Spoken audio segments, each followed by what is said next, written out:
It's coming. Okay, I think we're on. You are live? Yes, fantastic. We are live. Hello, everyone. It's Karen Stuckey here from Church Support Australia. Hope you're all doing well and keeping positive and keeping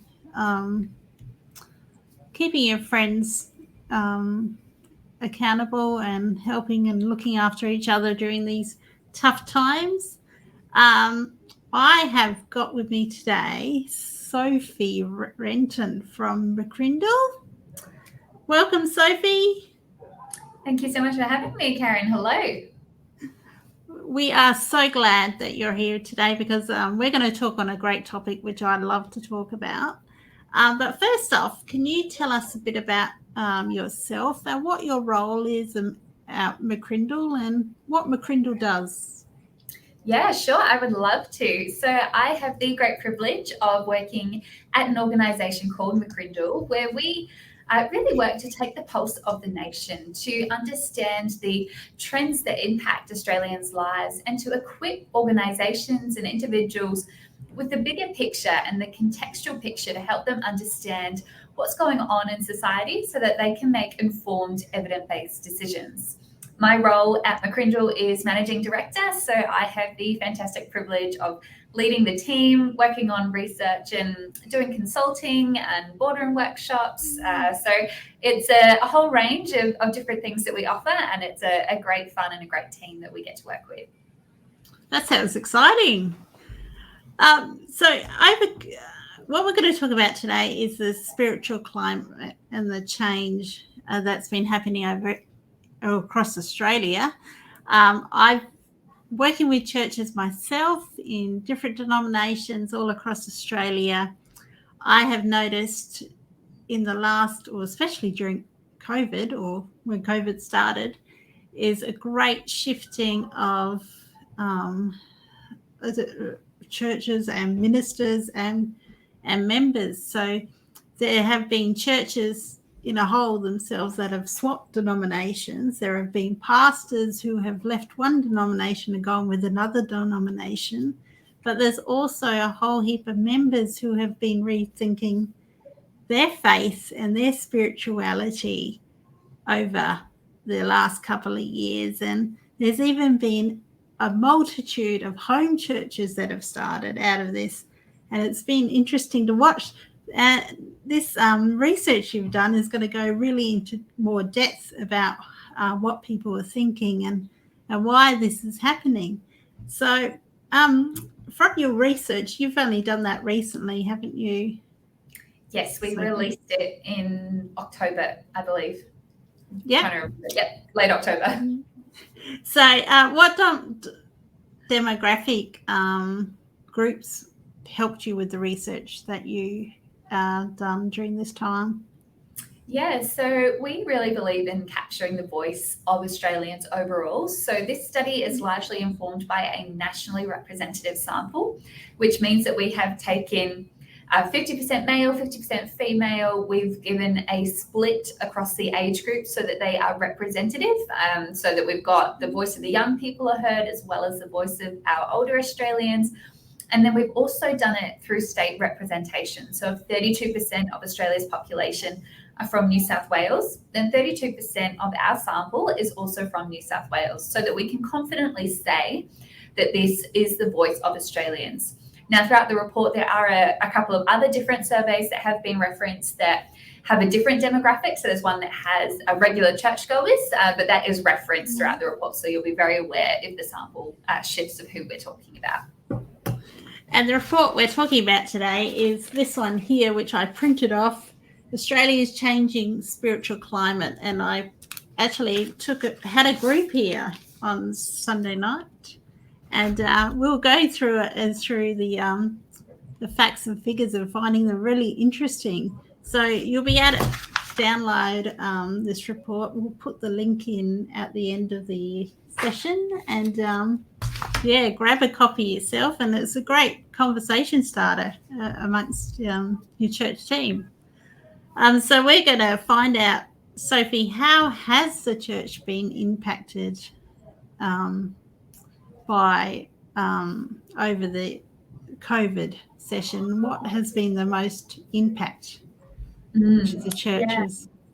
COVID has been a fascinating experience and a fascinating time to actually be a social researcher and an observer of individuals' behaviour and society's behaviour. And what we really discuss in this report is that we are seeing a renewed search for meaning and a renewed awakening for Australians overall as they have been considering what is important to them during this time. We're in a time of upheaval, of uncertainty. There's been a lot of change, as you alluded to before, and in this time, where are people turning?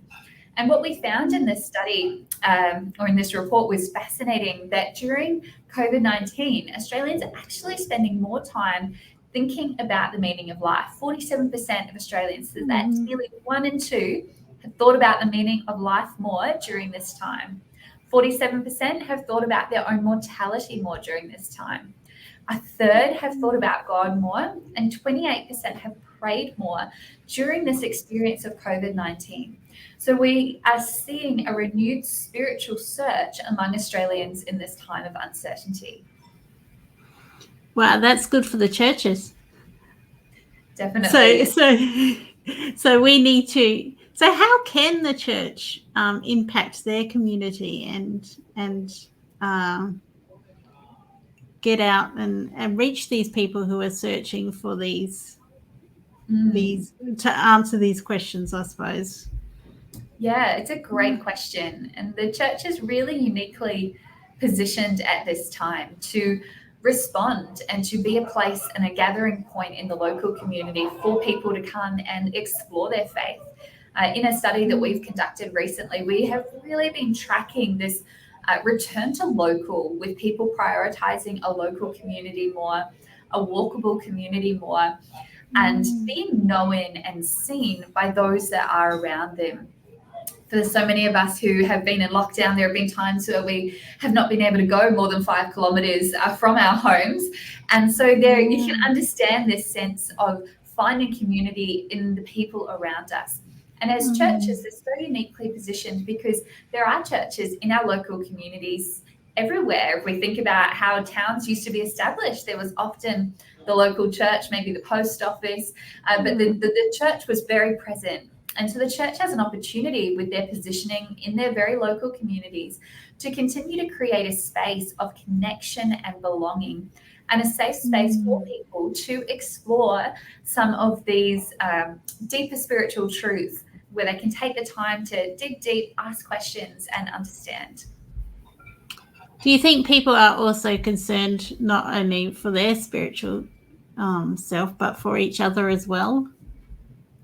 Yeah, one of the really interesting pieces that we have found over this, I guess, COVID experience, we call it, this last 18 months to 2 years, has been a real reprioritization of many Australians' lives.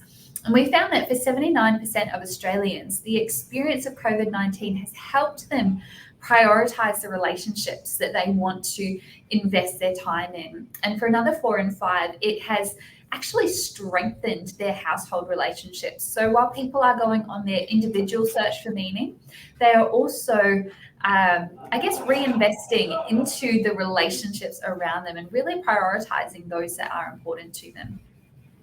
Yeah, that's good. There have been the church itself has been in a few current events on the news in the past couple of years. Do you think that's had any impact on the community, on what people's thoughts on the church? Yeah, it's a great question, and it's often one that pastors and church leaders think about and consider, to go, how are churches perceived within their local community? And what we found was actually quite positive, that when they thought about their local church and the expression of the local church, 76% of Australians agree that the churches in their local areas are making a positive difference to the community. Wow. Now, that's not a stat that church leaders hear all the time. They often hear the negative, or they hear people are against faith, or people are turning away from faith. But for 3 in 4 Australians, they identify the positive impact of the local church. Now, from what we've seen over a number of years exploring faith and interactions with the church, is that what Australians often have an issue with is actually the institution of the church, or the church as a big picture, or religion as a whole. But as soon as we start to peel back the layers and ask about the local church or Christians that they know, the experience becomes a lot more positive. And I think for churches and church leaders, if they can really lean into that local, authentic expression and the very personal interactions of faith, that's when Australians have the greatest openness to interaction. Yeah, and the church in the local community seems to be more active in their community, like providing meals and things like that. Are you finding the same thing? Yeah, we asked this question, and for 49% of Australians, they have seen their local churches be more active in their communities in lockdown. Now, it didn't go into specifics whether that was providing meals or counselling, or whether it was just being open for support. But I think as church leaders, you know what you have done, and then as you think about that and you magnify that out across all the churches across Australia, Australians are seeing, 1 and 2, are seeing the impact of the local church during this time in COVID-19.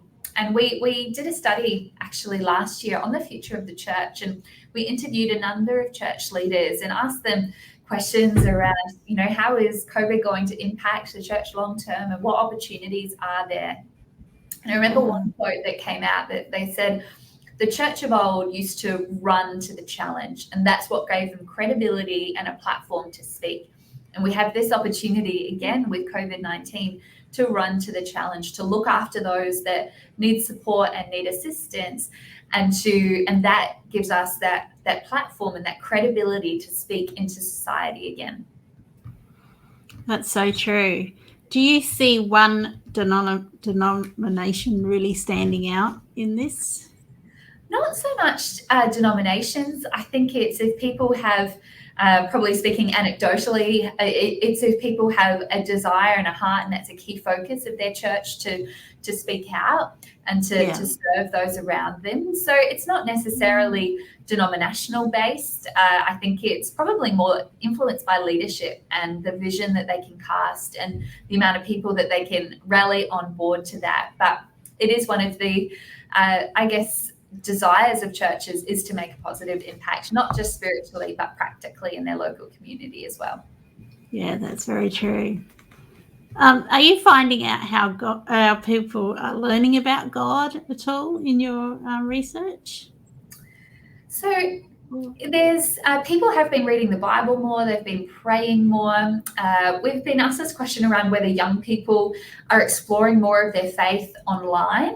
And I think the online church has really created new opportunities for people to engage. And for some, it's actually a really safe space to engage, because it's they're not having to step foot through the doors of the church. Now, the church would love them to. They would create a space and make them feel at home. But maybe for some people, that's not their first step. Maybe it's an engaging in the online realm where they can almost be invisible in some ways, and they can hear but not be seen. And that could be their first step. And I think for churches, it's really important to consider what are the pathways that can take people on that journey, maybe from that first step of exploration in the online world to an engagement in a community of people, because it is community that people are needing, and it's community that the church has to offer as well. That is so true. So it's very important, if you have a church and you are running online services, or you are interested in running online services, we can help you with that.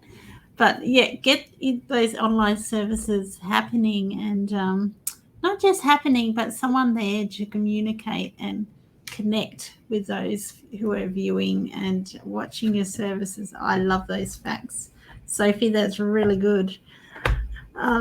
So I'm going to just step back to COVID a bit. What are the silver linings of COVID that you found with this research?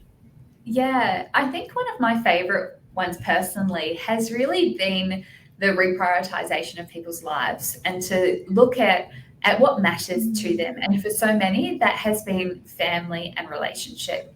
And I think Australia and the Western world and the world globally, we have lived a pace, like such a fast-paced existence, and that so many other things have had our attention, maybe more so than our family and the people in our lives that we love. And as COVID has almost forced us just to press pause, for so many, it's bound us to our homes, it's closed the doors of churches and shops, and it's forced us to reevaluate what matters. And for so many, they have decided what matters is actually the people in my life. And I think anytime that we refocus our attention and that old saying of use things and value people, don't use people and value things. I think we are starting to see that flip where people are valuing people and they're using things again. Yeah. No, that's so true. Even I've reevaluated things personally. So it's been a real thinker for us all. So thinking about nowadays with the vaccine passports and all that and changes, well, I suppose what's happening between the COVID restrictions and church. Do you know what people's thoughts are on what churches can do and can't do, what they think on those rules? Do you get any feedback from that at all? Yeah, we asked this question and we had put this in field in, I think, September, I believe it was. So it was before a call had been made about whether religious services could take place with vaccinated or unvaccinated. So it was a completely unknown playing field at that time. Wow. And what we found was actually very interesting, that 63% of Australians agree with the requirement of a vaccination passport to attend a venue or public gatherings, and that no exemption at all should be granted for attending religious services. So that is nearly 2 in 3 Australians just say, yep, you need a vaccination passport. There's no exemptions for anything. Now, 18% agree with the vaccination passport, but believe that exemptions should be granted for attending religious services. And just 1 in 5 disagree with imposing the requirement of a vaccination passport to attend any venues or public gatherings. So Australians are largely, 4 in 5, are in support of vaccinations. Yeah. Wow, that's an interesting research, because I think I just see when you scroll on Facebook, you see this anti, and you think, is everyone like that? But obviously not. Yes, so that's sorry. Yeah.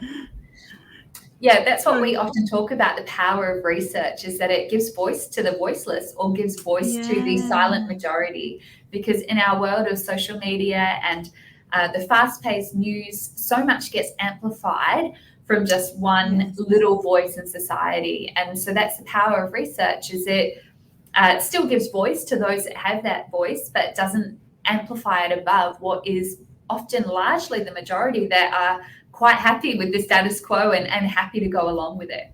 Yeah, no, so it's really important to get hold of this research and other research that McCrindle do to help churches, especially pave your way through the future and really open your eyes and ears to hear what the community is saying, and so you can meet them out the level that they're at.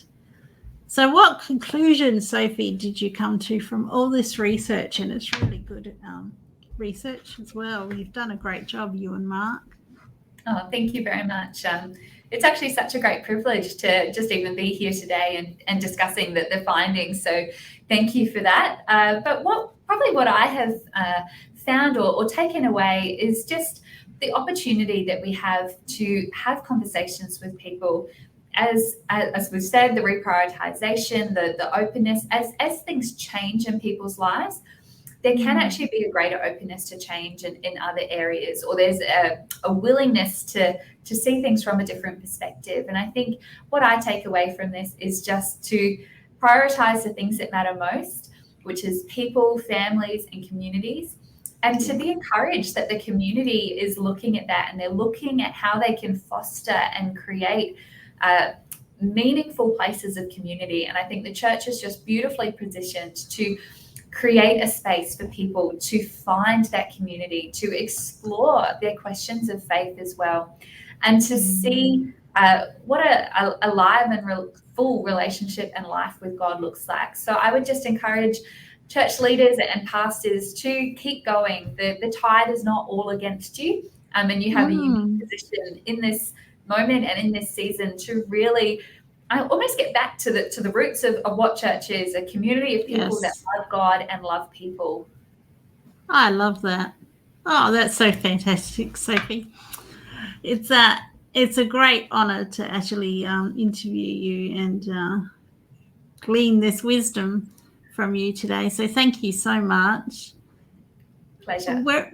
Whereabouts can people get hold of the report, the latest report that you've done? So we house all of our, I guess, faith-based research and resources to help communities of faith on cityinfield.com. So that's the best place to go, cityinfield.com. If you get super confused, just go to mccrindle.com.au and that will link you through, but cityinfield.com. That's fantastic. And I'll put that in the comments below after we sign off. So thank you so much. Was there anything else you wanted to add to today's discussion? No, I think we've covered it all. Thank you so much, Karen.